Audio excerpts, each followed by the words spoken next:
Hello friend, welcome back to our channel Explainer Angel और मैं हूं आपकी दोस्त और होस्ट अन्नू।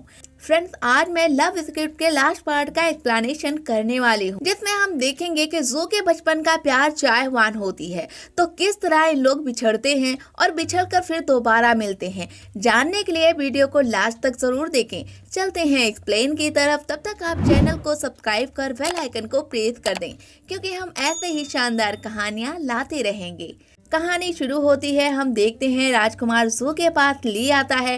तभी उसके हाथ में एक हैंड वॉच होती है, जिसे जू देख लेता है, जो कि उसके दादा ने जू को दिया होता है। लेकिन वो कैसे जू के पास आई, जब ये बात उससे पूछता है, जू का कहना होता है कि ये वॉच उसे किसी ने गिफ्ट दी है। हालांकि जू अब भी कंफर्म नहीं होता कि जू उसके खिलाफ होकर कोई साजिश बुन रहा है। उसके जाने के बाद जू सीजिंग को ये बात बता ही रहा होता है, जिस पर सीजिंग का कहना होता है कि डायरेक्टर यांग के साथ लीलिंग मिलकर ये सब गेम कर रहा है, लेकिन जू भी इन लोगों के गेम में कहीं ना कहीं शामिल है। ये पॉसिबल है।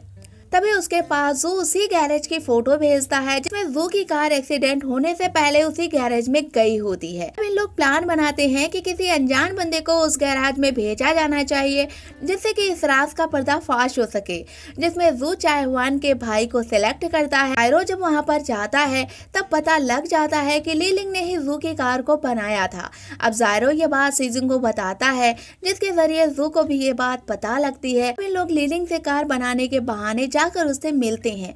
वो इन लोगों को देखकर काफी डर जाता है, लेकिन जू धमकी और प्यार के सहारे उससे पूछ ही लेता है कि उसको मारने के पीछे लीलिंग का क्या फायदा है। वो बताता है कि यंगजाओ के कहने पर उसने ऐसा किया था।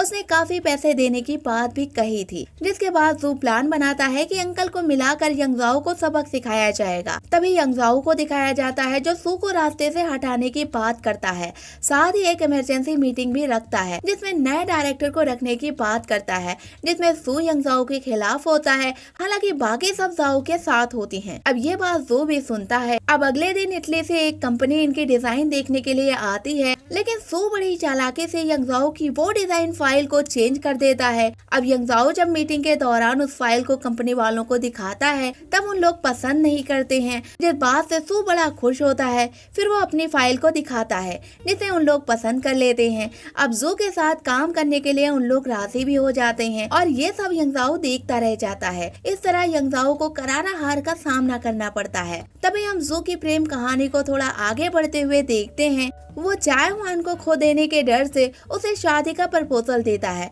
जिसे थोड़े नखरे दिखाने के बाद चाहवान राजी हो जाती है, जिस खुशी में दोनों किस करते हैं।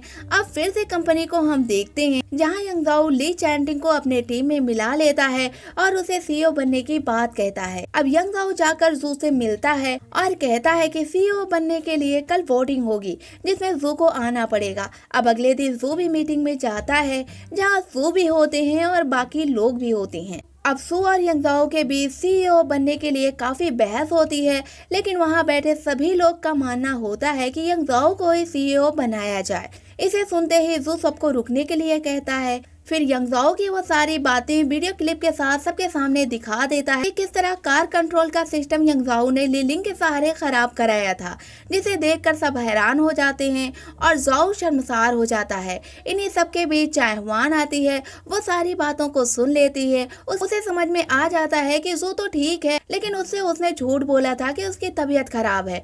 तभी यहाँ पर पुलिस आती है और काफी घोटाले के इल्जाम के तहत यंगजाओ को जेल लेकर जाती है। उधर चाहवान रोते हुए बारिश में भीगते हुए जाने लगती है। पास्ट की सारी बातें उसके दिमाग में दौड़ रही होती हैं। उसके पीछे राजकुमार भी भागता है और रोते हुए उसे तलाशता है। चाहवान टेंशन में सड़कों पर चलती जा रही थी, तभी पीछे से एक गाड़ी आती है और उसे टक्कर देती है। इस तरह चाहवान का एक्सीडेंट हो जाता है, लेकिन फौरन ही वहां पर शू पहुंच जाता है। चाहवान इस तरह हॉस्पिटल में जाती है, जहां उसके भाई और दोस्त होते हैं। अब चाहवान की फैमिली भी जू के झूठ को जान चुकी थी, जिस वजह से इन लोग कुछ दिन के लिए दोस्त के अपार्टमेंट में रहने के लिए चले जाते हैं। इधर सीजिंग और जू उसे तलाश करके थक चुके थे और कॉल करने पर चायवान के फादर उन लोगों को काफी बुरा भला कहकर कॉल को कट कर देते हैं। अब शो चायवान के फैमिली के साथ डिनर करता है। इस तरह चायवान के फादर शो को काफी अच्छा समझते हैं। अब सीजिंग और जू चायवान के फादर की शॉप पर जाते हैं तो पता चलता है कि चायवान का एक्सीडेंट हो गया है, जिस वजह से जू काफी परेशान होता है, लेकिन उसके फादर यहाँ से उन लोगों को भगा देते हैं। अब सीजिंग लिंडा से चायवान का एड्रेस पूछता है, लेकिन उसकी लव स्टोरी शुरू होते ही खत्म होने के रास्ते पर जा पहुंची थी। इस तरह लिंडा सीजिंग को कोई भी एड्रेस नहीं बताती है,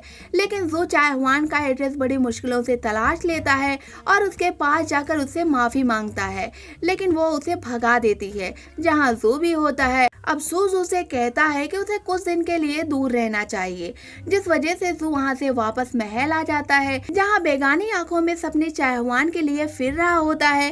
कभी हंसता है तो कभी रोता है और खुद को संभालने की कोशिश बड़ी मुश्किलों से कर रहा होता है। अब अगले दिन फिर से जू चायवान के पास जाता है और आखिरी ख्वाहिश के तौर पर उसे अपने साथ महल में लेकर आता है। बहुत प्यार से चायवान को समझाता है और मनाना भी चाहता है, जिस वजह से चायवान उसे माफ तो कर देती है, लेकिन साथ रहने के लिए मना करती है, जिस पर जू को निराशा के साथ लौटना पड़ता है। अब जू और सीजिंग और चायवान के भाई अपनी गर्लफ्रेंडों से ब्रेकअप के दुख में शराब पीते हैं। इसी बीच सीजिंग लिंडा के पास जाता है, जहां इन लोगों की बातचीत हो जाती है और लिंडा सीजिंग को माफ कर देती है, लेकिन अभी तक जू की कोई भी बात नहीं बनी थी। फिर जू अपनी कंपनी संभालने लगता है, साथ ही रोज नए नए तरीकों से चायवान को मनाने की कोशिश भी करता है।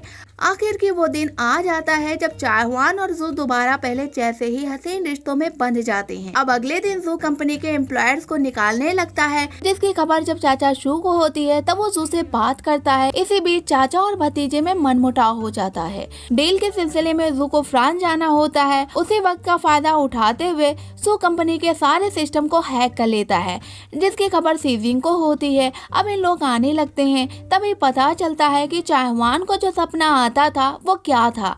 बचपन में वो एक गांव में गई थी, जहां एक लड़का उसके साथ होता है। फिर चायवान उसके साथ एक जंगल में घूमने गई थी, लेकिन वो खो जाती है, जिसे एक आदमी अपने कंधों पर बिठा कर लाता है। लेकिन चायवान को इन सब के बीच बुखार आ जाता है और इसके अलावा चायवान के फादर को कुछ पता नहीं था, जिसके डिटेल्स लेने के लिए चायवान को फिर से गाँव जाना पड़ता है।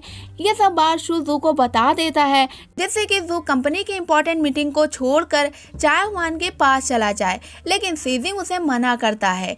लेकिन जू गांव के लिए निकल पड़ता है और सीजिंग को मीटिंग का सारा प्लान बताकर बार की जिम्मेदारी उसे देकर मीटिंग में जाने के लिए कहता है।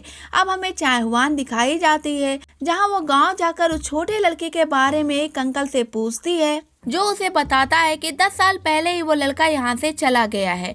चायवान ये सुनकर उस जंगल की तरफ जाती है, जहाँ बचपन में उसे खून देखने को मिला था।